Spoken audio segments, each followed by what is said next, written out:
Bueno, queridos hermanos, seguimos con otra clase. Hoy vamos a tratar el origen de la literatura del Antiguo Testamento. Porque hablamos del Antiguo Testamento y, bueno, cómo se compuso, cuáles son las ideas de otras personas. Porque, mire, el Evangelio no es algo cerrado para nosotros. Eso lo hacen las sectas. Nosotros no sectas, nosotros somos cristianismo. Y el cristianismo tenemos que ver lo que piensan los demás. Yo no puedo estar de acuerdo con las cosas de los demás, pero no significa que no conozca lo que piensan los demás, porque es importante.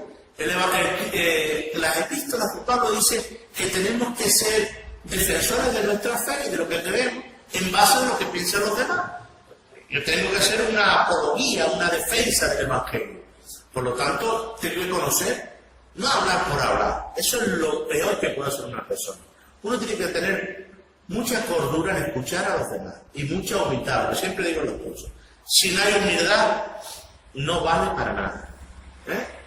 Como dice el apóstol Pablo en Corintios. Si no tengo amor, es como címbalo que retira. Por muchos campanas que pega, si no hay amor, de nada sirve, hermano. Por lo tanto, vamos a ir introduciéndonos en el Antiguo Testamento. La teoría de la relacionada al origen del Antiguo Testamento y el debate en 50 años por eruditos que llegaban a la conclusión de que había triunfado la hipótesis documentaria en concerniente a los libros de los orígenes de Moisés, quien escribió el Pentateuco, ¿no? En 50 años esto fue un boom, todo el mundo decía muchas cosas, ¿no? Nuestro propósito al examinar algunas de las teorías de origen de estos libros es para poder discriminar sabiamente cuando leemos el criterio de un autor o una interpretación en cuanto al Antiguo Testamento. Es decir, en pocas palabras, tengo que conocer para luego hablar y debatir. Y en ello hay grandes profesores universitarios que, bueno, muy respetables, pero que yo a lo mejor no estoy de acuerdo. Y vamos a hablar en cuanto a estos temas de los criterios del Antiguo Testamento, no solamente de una forma de gente universitaria, vamos a hablar de lo que han pensado los criterios judíos tradicionales. Pero judíos es lo que conservaron, sí.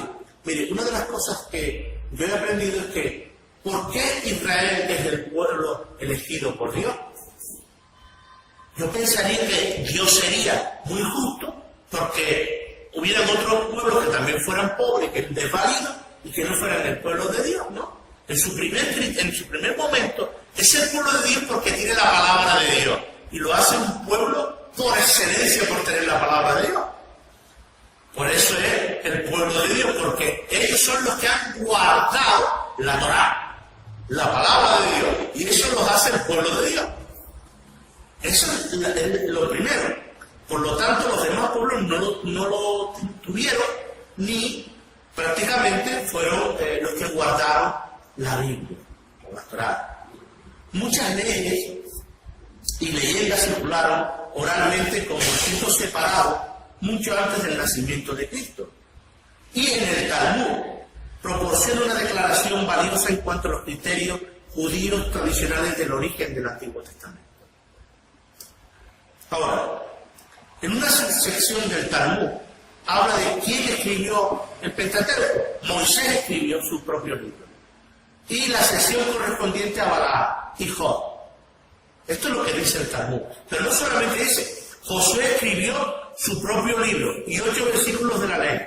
Samuel, el profeta, escribió su propio libro junto a jueces y Ruth. David escribió los libros de los salmos bajo la dirección de los 10 ancianos. Adán, Melquisedec, Abraham, Moisés, Gemán, Jedutún, Asaf y los 3 hijos de Coré. Jeremías escribió su propio libro. Los reyes y lamentaciones escribió Jeremías también. Ezequiel y sus colegas escribieron también. Isaías, Proverbios, el Cantar de los Cantares, el Coelho, el Eclesiastés, todos ellos fueron escritos por estos personajes que hemos hablado. Más, los hombres de la gran sinagoga escribieron Ezequiel y los 12 profetas menores. Daniel y Esther escribió su propio libro y la genealogía de los libros de la crónica hasta su persona. Esto es lo que pone el Talmud. El Talmud en Batra, el 14b. Dicho esto porque hay gente que comprueba, ¿no? La gran sinagoga, esto es una tradición judía sin valor histórico, pero que muchos eruditos lo hablan también, ¿no?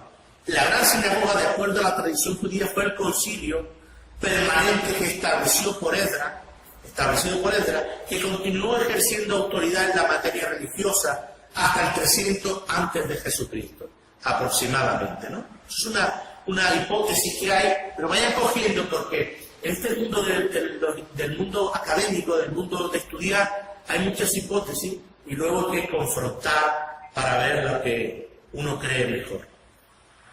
Otra de las tradiciones es el Apocalipsis de Esdras. En él se nos narra, por el criterio mecánico, en cuanto al origen de los libros del Antiguo Testamento.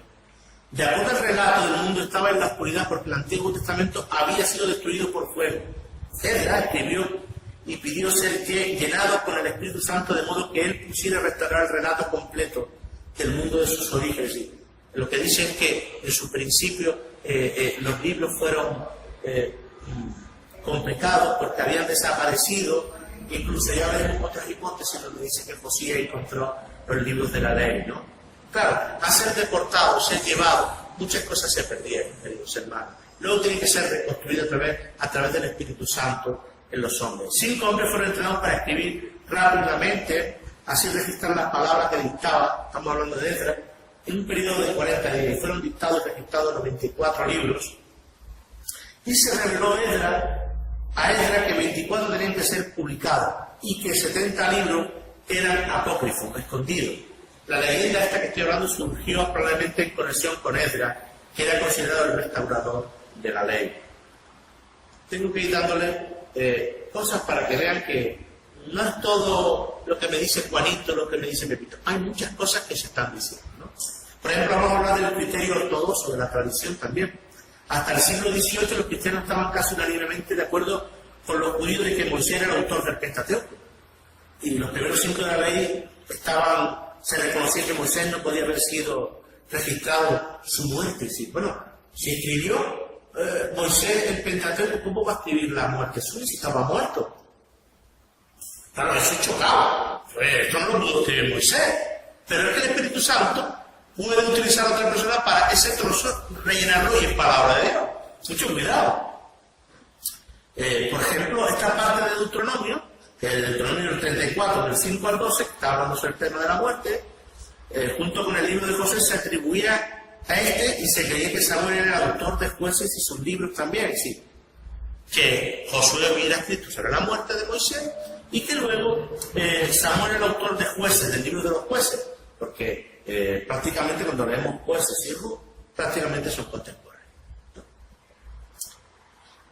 Los libros hay una unidad y hay un estilo de impropósito. De los libros que existen más allá de la muerte de Samuel, la fecha y todo lo que inscribe todo esto en el periodo de David, da una lentitud de un reinado que mencionamos y describe los detalles de los libros de Samuel y en segunda de Samuel. Va narrándonos y nos va guiando este criterio ortodoxo. Que vamos a ver. La misión, estoy diciendo todas estas cosas para que pensemos. Y a menudo que pensamos, nos vamos dando cuenta que la inspiración, la revelación y la autoridad, aunque a veces no nos impone nuestra mente, la encontramos. La encontramos y la acomodamos. No porque nos interese, sino porque está ahí. Está ahí. Por ejemplo, la misión de los reyes de Judá, el Samuel. En 1 Samuel 27:6 revela que cuando fueron creados los libros del reino, ya estaba dividido. Esto no me cuadra. ¿Cómo es posible? Si cuando habla de los reyes de Judá, ya estaba dividido. Bueno, ¿qué quiere significar esto? Que primera y segunda de ley aparecieron originalmente como un libro y fueron atribuidos a Jeremías. El autor debe haber compilado el trabajo después del 561, antes de Jesús. Cada vez que se menciona a un señor que se llama Evil Moradá de Babilonia, que comenzó a reinar en ese año, utilizó una cantidad de fuentes al compilar las obras, incluyendo los anales de Salomón, la historia del reino del norte y las crónicas de los reyes de Judá. Esto está en el texto bíblico. Pero que ellos utilizan otra manera diferente, los ortodoxos.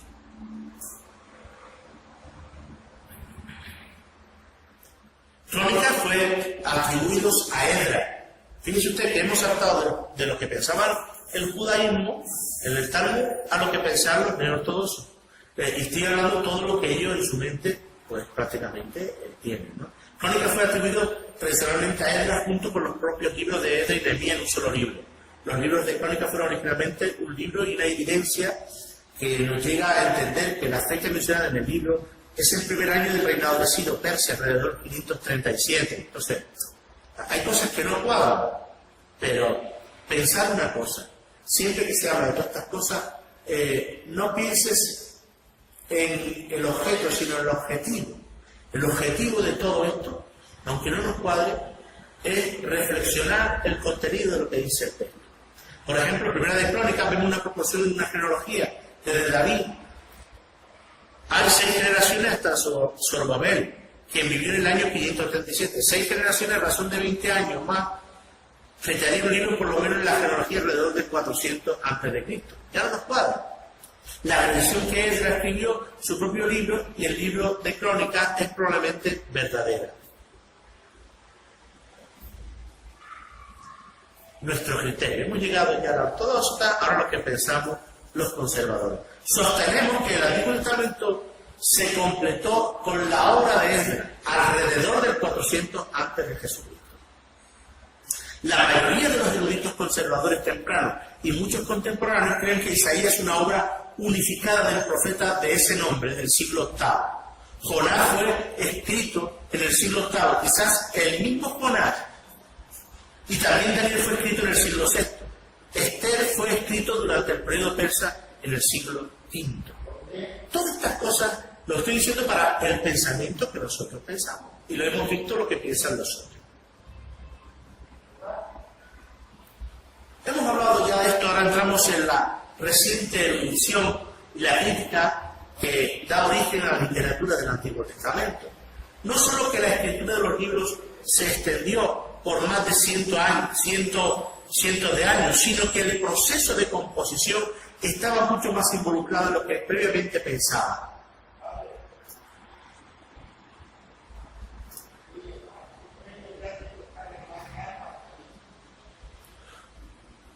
El desafío de los eruditos críticos que surge y el surgimiento del espíritu crítico ante la Biblia y ante el Antiguo Testamento, porque claro, estos señores dicen, bueno, esto es un cuento de hadas del Antiguo Testamento. Ellos dicen eso, ¿no? Antes del siglo XIX, el criterio de prevaleciente era que la Biblia contenía la revelación intertemporal, universal y final, la cual se aplicaba directamente a cada persona, a cada generación, ¿no? Y los criterios cuando la paternidad literaria, fecha, lugar y composición y origen de los libros fueron tomados por los líderes de la iglesia medieval de los rabinos. Fíjense ustedes. Con el correr de los tiempos hicieron varios ataques contra el criterio tradicional. La ortodoxia controló el pensamiento de la mayoría de los estudiantes de la Biblia. Ya por el año 1750, siendo atacado el criterio tradicional en cuanto a la paternidad científica basada en exámenes críticos del Antiguo Testamento, ya vemos como a partir de la ilustración va cambiando. ¿Por qué? Porque la gente antes, bueno, lo decía tal, no. Demuéstrame lo que me estás diciendo científicamente, ¿no? Y aquí surgen las teorías acerca del origen del Pentateuco. ¿Cuántas teorías hay, no? Bueno, voy a ir poquito a poco con este tema, porque es escabroso, pero tenemos que conocerlo. Tenemos que conocerlo para dar defensa de nuestra fe y para saber verdaderamente lo que ocurrió. Thomas Hobbes insistió en que la fecha de los libros del Antiguo Testamento tenía que ser determinadamente directa de los mismos libros sin los recursos de la tradición. Explico. La fecha de los libros tenían que ser directamente, bueno, esto se hizo en tal tiempo y ya está. De los mismos libros, sin recursos de la tradición. No, la tradición dice eso, no. Esta es la fecha. Y claro, ahí empieza a decir, bueno, si esa es la fecha, ahora, ¿qué ocurre si se compuso en tal lugar? Si se compuso, ya empiezan a sembrar lo que es la duda y la teoría.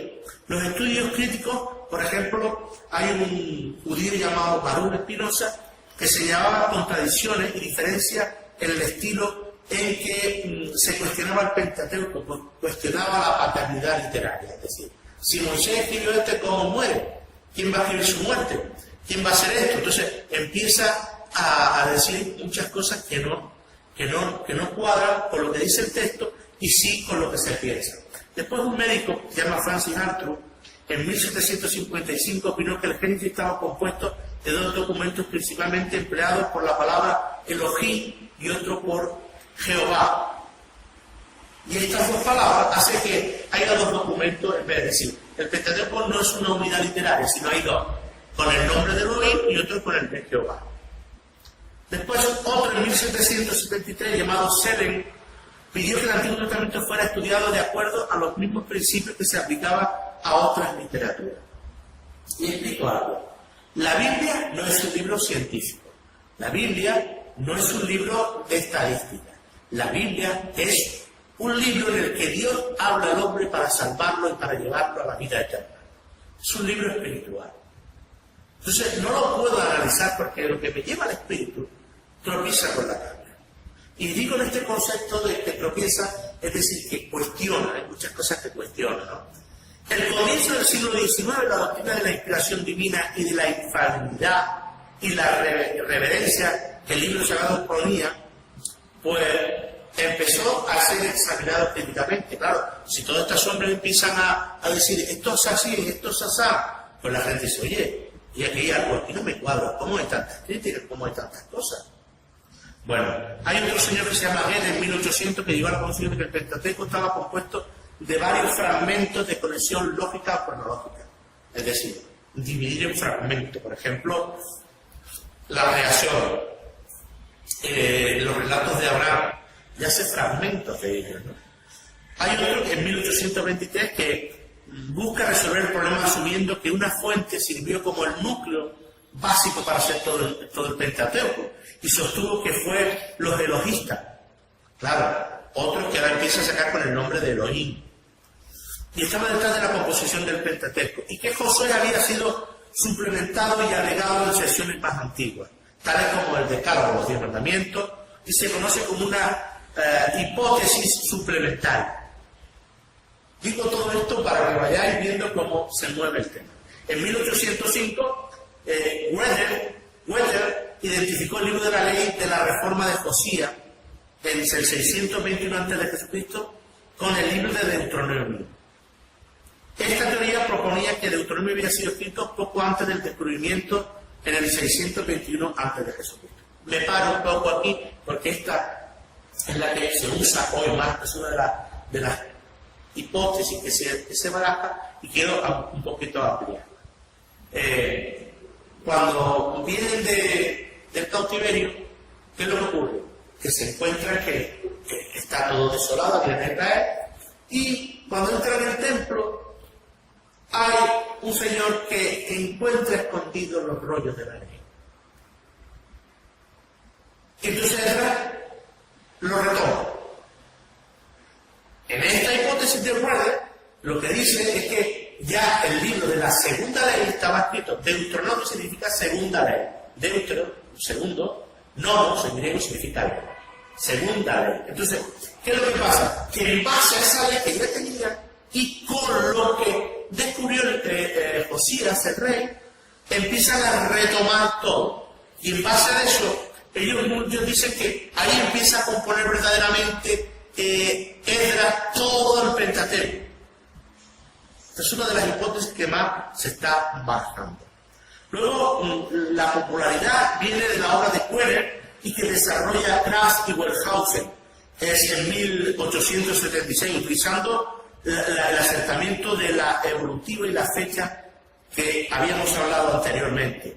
Para Deuteronomio, estos hombres sostuvieron que la investigación le habían permitido destacar 4 documentos en el Pentateuco. Cada vez se pone más difícil, pero es lo que dice el tema histórico, ¿no? Vamos a ver.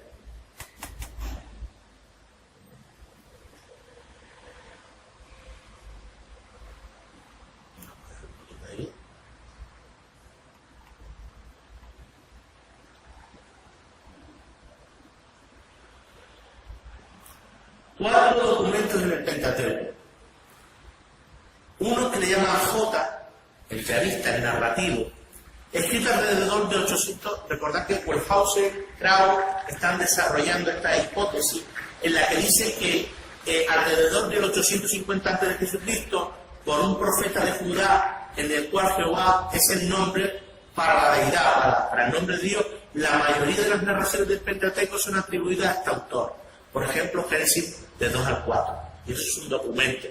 Luego está el documento o Eloísta, que es alrededor de 750 antes de Jesucristo, por un profeta llamado de Efraín, que utilizó Elohim como nombre para la deidad.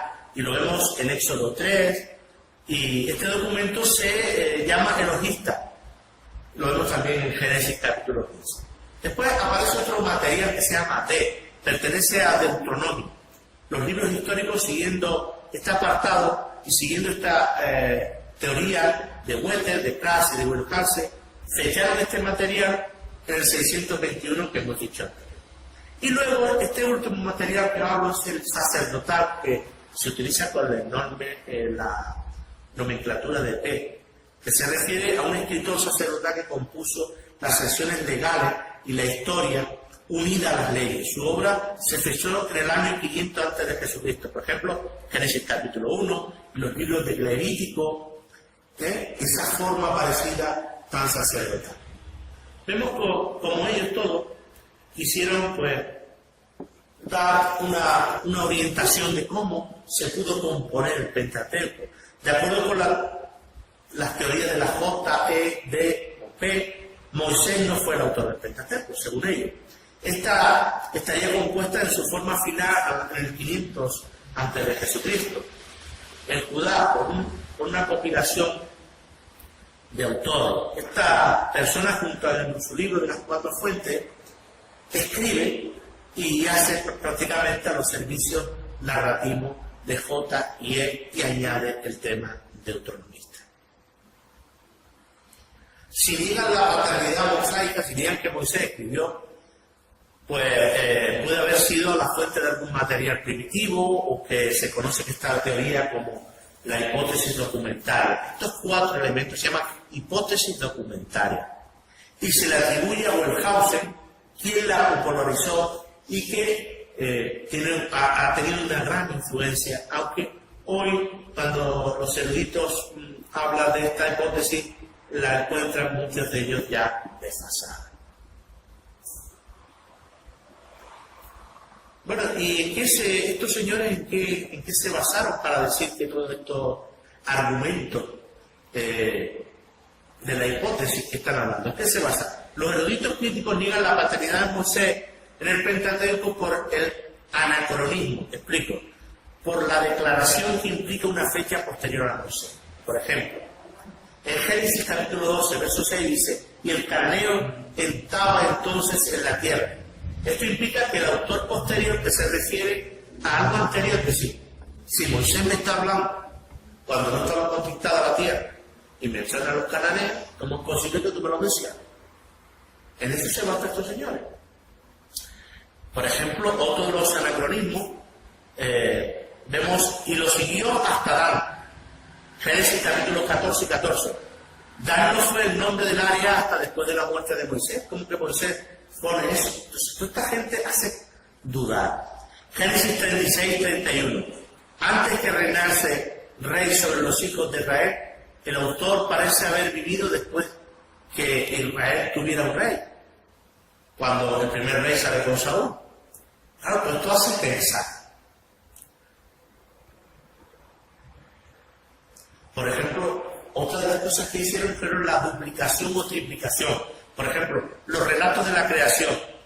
La división de la creación en 6 días no se presenta en el segundo relato, ni en el orden de la creación en el mismo. Es decir, para ellos hay 2 relatos de creación. Capítulo Génesis, capítulo del 1 al 2.4, y hay otro que es el 2.4b al 23. Hay 2 relatos. Por ejemplo, hay 2 relatos de la destrucción de Sodoma y Gomorra. Génesis 19, se repite la narración previa. Todo esto hace pensar de que hay una duplicidad de documentos, de que Moisés, sí, hay desacuerdo en las narraciones del Pentateuco. Otra de las cosas que ellos propuesta, ¿no? Por ejemplo, el relato del diluvio. En el primer relato se manda a Noé a tomar una pareja de cada especie para el arca, pero en el segundo se le ordena tomar 7 parejas de animales limpios y una pareja de los inmundos. ¿Es que queda? La duración del diluvio. Después de días de lluvia, Noé esperó periodos de 7 días antes de que las aguas bajaran. Pero de acuerdo a Génesis 7:24, las aguas prevalecieron 150 días y no descendieron finalmente hasta el año y 10 días después que comenzó el diluvio. Toda esta duda empieza. La venta de José, el hijo de Jacob. Pues el primer versículo señala que José fue vendido a los ismaelitas, quien lo vendieron los egipcios. El segundo señala que fue raptado por los madianitas. ¿Quién fue? ¿O uno o el otro? Esto lo que hace no solamente es prepararnos, sino defender la fe que vivimos. Ellos concluyen que el origen de la literatura no proviene de un solo autor. Estamos hablando de todo lo que piensa estos señores. Proponen que la tradición de Israel circularon oralmente en diferentes partes del país y que luego fueron registradas. Todo lo que pensaban.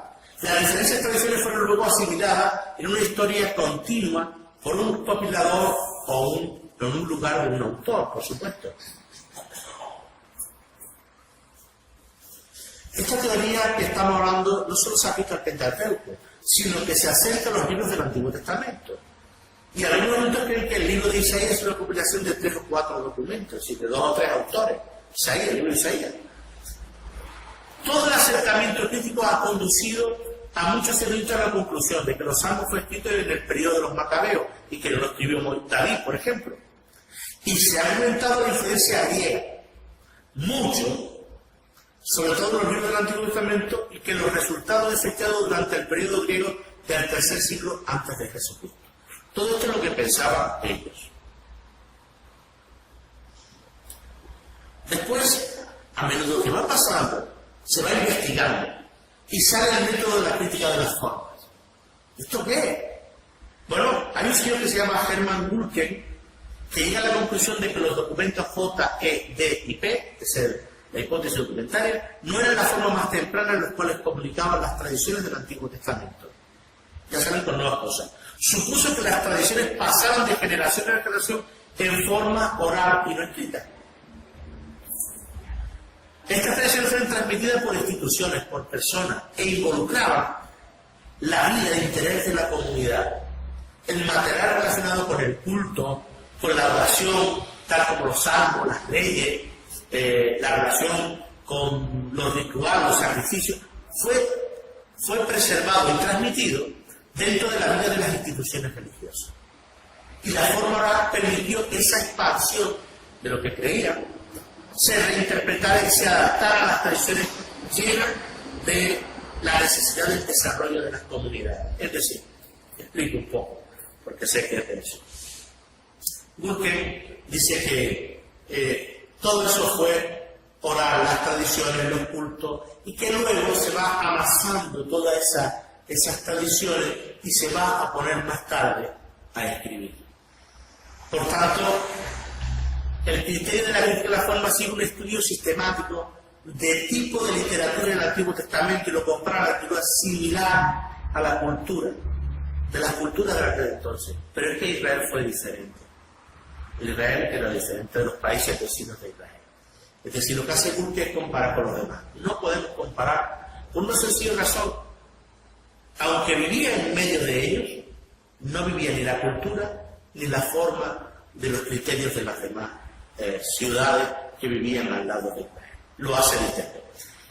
Este criterio no define meramente la naturaleza de la literatura que nos ha llegado, sino que comprende la vida, el pensamiento, la historia, el canto detrás de ella, el acercamiento basado sobre las premisas de la tradición oral. Esto lo que decía Gulken. Y que precedió la forma escrita e intentaba trazar la historia de la forma y de los materiales que están mucho antes de los documentos escritos. Él buscaba la originalidad y de dónde había sacado todas estas cosas para componer. Él buscaba verdaderamente el origen de todas estas cosas, ¿no?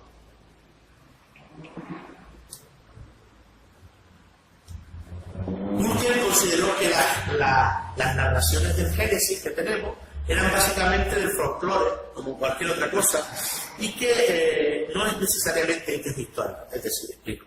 Bueno, Adán y Eva no existió, es cosa del folclore, Abraham es un mito, no está por descubrir, y claro, Burke prefirió que además los 4 documentos fueran escritos por gente individual, es decir, los 4 documentos, después de su comentario, él se opuso totalmente a esto, y el criterio era similar a la hipótesis de fragmento, porque intentó desfragmentar y de buscar los documentos más antiguos para hacer pequeñas unidades.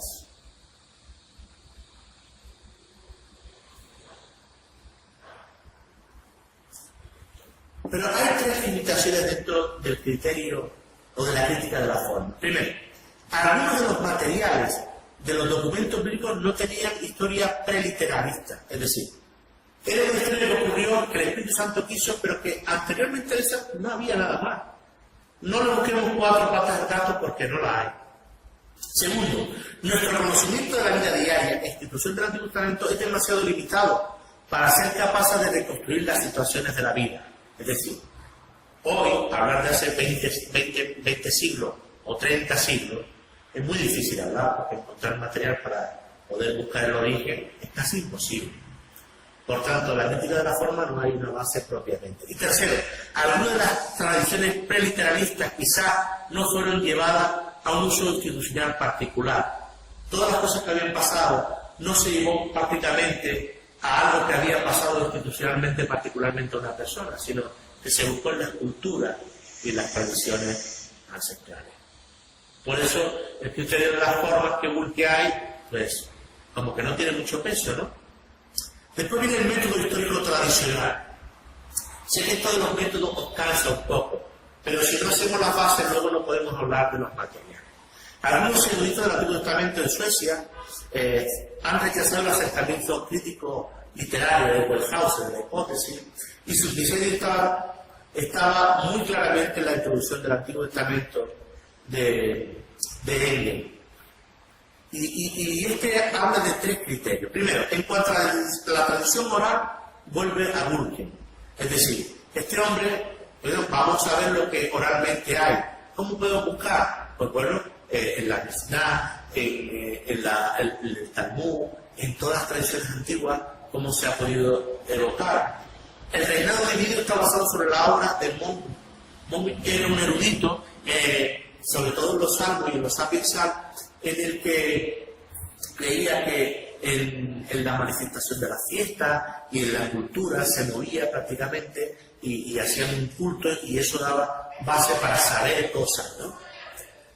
Un acercamiento al cúltico y a la psicología del Antiguo Testamento basado mayormente en Pedersen. Pedersen es un señor que está haciendo los criterios prácticamente, y claro, toda esta histórica de las tradiciones está muy fuera del tema bíblico.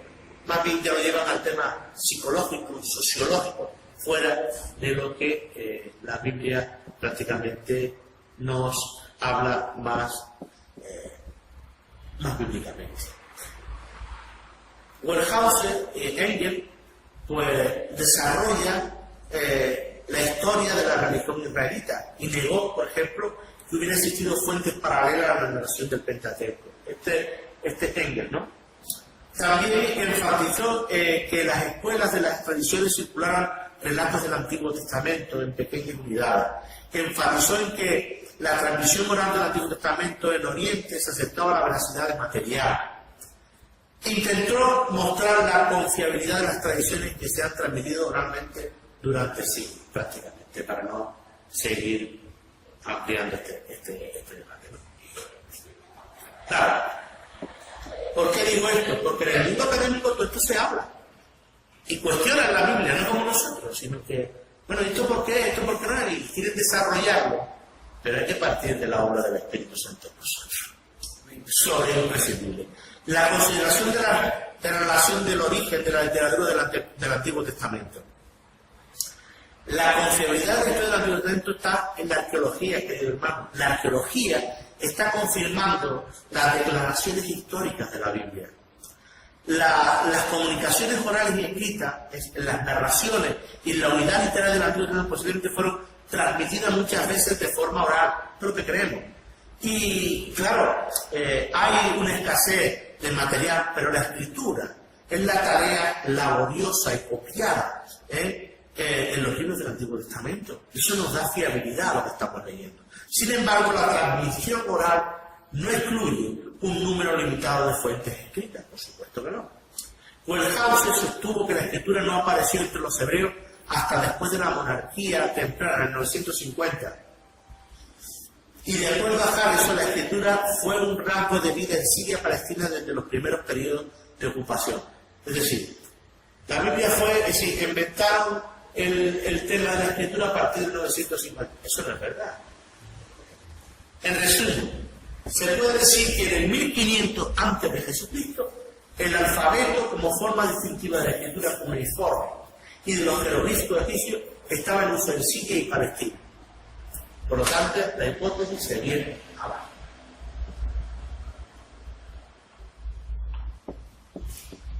La teoría evolucionista del desarrollo de la región de Israel ha sido desacreditada por los descubrimientos arqueológicos. Muchas de las leyes del Pentateuco que los eruditos anteriormente afirmaban que era el desarrollo posterior tienen paralelo en otras culturas tan perdidas como en el siglo XV antes de Jesucristo. Vamos a explicar esto. Mucha gente habla del decálogo. No, es una cosa muy posterior y tal. Pues no es muy posterior, hermano. Les voy a decir una cosa. Si conocen el código de Hammurabi o el código de Durnamur, gente ya antiquísima, de los sumerios, de los acadios, ya tenían su ley. ¿Por qué no la podía tener Israel? Y daba por Dios, si era el pueblo elegido. No hay una base prácticamente para defender eso prácticamente, ¿no? Bueno, como todo, hemos visto que las declaraciones que necesitamos y lo que han hablado muchos eruditos, pues ante las evidencias, pues se van desapareciendo. Y además, mire hermano, las declaraciones del tiempo de Moisés necesitaban indudablemente algunos cambios. ¿Quién no ha podido ver que al escribir, porque los manuscritos, que ya lo dije antes, los manuscritos tenían un gran problema, que lo llevaban los rabinos, los escribas, los soferines, los caraitas, son la gente que lleva el tema de los textos bíblicos. Incluso los textos contaban las letras dentro de un pergamino. Si no estaban las letras, no podía estar el pergamino. Incluso no lo podían romper. Tenían que dejarlo en la arena metido, o en un cuarto atrás de la sinagoga que ponían ellos, para que se destruyera por completo el mismo. Los copistas posteriormente usaron lo que es la masora, que eso lo explicaré más adelante. Son la tradición del texto. Ellos ponían, era tan sagrado el texto, el querer que tío, el querer perpetuum, que ellos ponían un sirut, entonces una nomenclatura de los textos hebreos, en el cual no podían quitar una letra aunque se escribiera. Ellos ponían un agujerito así encima de la letra para decir que esa letra en vez de ser por una N era una N, pero no tocaban el texto, sino al lado lo especificaban. Eso era sagrado, era kadosh para él. Incluso un escriba, cuando se levantaba de estar escribiendo y volvía a sentarse con el manuscrito, tenía que lavarse las manos. Él era tan escrupuloso. Entonces, en el tiempo de Esdras, hermano, abreviando, se establecieron reglas para copiar lo que provino que los escribas y cualquier palabra fuera puesto malamente. Eran escrupulosos con la palabra de Dios. Por lo tanto, yo creo en la palabra de Dios porque nos ha llegado y ha costado mucha sangre tener la palabra de Dios hoy aquí. Ha costado muchas vidas. Y el pueblo de Dios, el pueblo hebreo es el pueblo de Dios.